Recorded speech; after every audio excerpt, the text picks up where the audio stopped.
अक्सर लोग अपने आसपास की स्थितियों से असंतुष्ट होते हैं।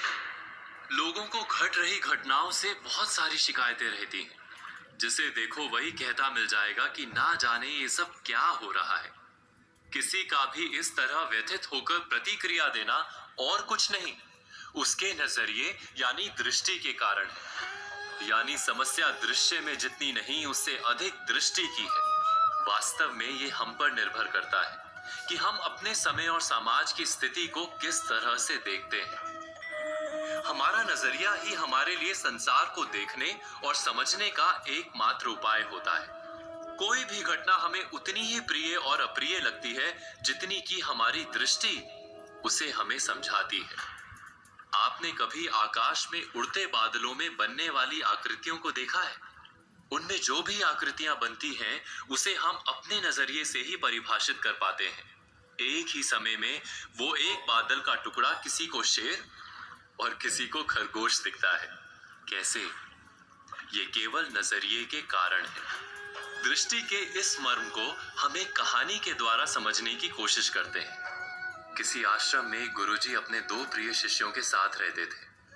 एक दिन गुरुजी ने अपने दोनों शिष्यों से पूछा कि ये संसार कैसा है, अपने दृष्टिकोण से बताओ। पहला शिष्य बोला, ये दुनिया बहुत बुरी है। जितनी देर की रात होती है उतनी ही देर का दिन। कैसा संसार है, उजले दिन के पीछे काली अंधेरी रात आती ही रहती है। अंधेरी रात को नष्ट करके केवल दिन दिन ही रहना चाहिए। बस केवल उजाला रहे। पहले शिष्य के बाद दूसरे शिष्य ने संसार को लेकर अपना नजरिया गुरुजी के सामने रखा। हर काली रात के बाद एक महाप्रकाशित दिन आरंभ होता है गुरुजी। सूर्य देव संसार को हर दिन नई ज्योति से भर देते हैं। लोग अपने अपने काम पर निकलते हैं। किसान हो, यात्री हो या पक्षी, सब अपने कर्म करते हैं। फिर थक कर आराम करने का समय हो जाता है।